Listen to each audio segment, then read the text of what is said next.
Hi, ഞാൻ ഇന്ന് ഒരു പുതിയ ഓണം കളക്ഷൻ ആയിട്ടാണ് ഞാനിവിടെ വന്നിരിക്കുന്നത്. ഇതൊരു കഫ്താനാണ് ഞാൻ ഇന്ന് നിങ്ങൾക്ക് ഇൻട്രൊഡ്യൂസ് ചെയ്യാൻ പോകുന്നത്.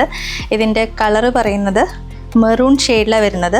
ഇതിൻ്റെ താഴെ പോർഷനിലും ഇതേപോലെ തന്നെ ഒരു പട്ടിൻ്റെ ഒരു ഡിസൈനാണ് കൊടുത്തിട്ടുള്ളത്. അതുപോലെ തന്നെ ഇതിൻ്റെ ഹൈലൈറ്റ് എന്ന് പറയുന്നത് ഇതൊരു മ്യൂറൽ വർക്കിലാണ് ചെയ്തിട്ടുള്ളത്. കണ്ണൻ്റെ ഫോട്ടോ ആയിട്ടാണ് ഇത് ചെയ്തിട്ടുള്ളത്. അതുപോലെ തന്നെ നല്ല എംബ്രോയ്ഡറി വർക്കും ചെറിയ ചെറിയ മുത്തിൻ്റെ വർക്കുകളൊക്കെ ആയിട്ടാണ് ഇത് മ്യൂറൽ വർക്ക് ചെയ്തിട്ടുള്ളത്. അതുപോലെ തന്നെ ഇത് ഒറ്റ ഷെയ്ഡ് നമ്മളുടെ അടുത്ത് ഇപ്പോൾ അവൈലബിൾ ആയിട്ടുള്ളൂ. വേറെ ഡിസൈൻസ്, മ്യൂറൽ ഡിസൈൻസ് ഞാൻ നിങ്ങൾക്ക് ഇൻട്രൊഡ്യൂസ് ചെയ്ത് തരാം. ഇതാണ് ഒരു ഡിസൈൻ. രണ്ടാമത്തെ ഡിസൈൻ പറയുന്നത് ഈ ഡിസൈനാണ്. 3 മ്യൂറൽ വർക്ക്സ് ആയിട്ട് ഒരൊറ്റ ഷെയ്ഡിൽ വരുന്ന 3 കഫ്താനാണിത്.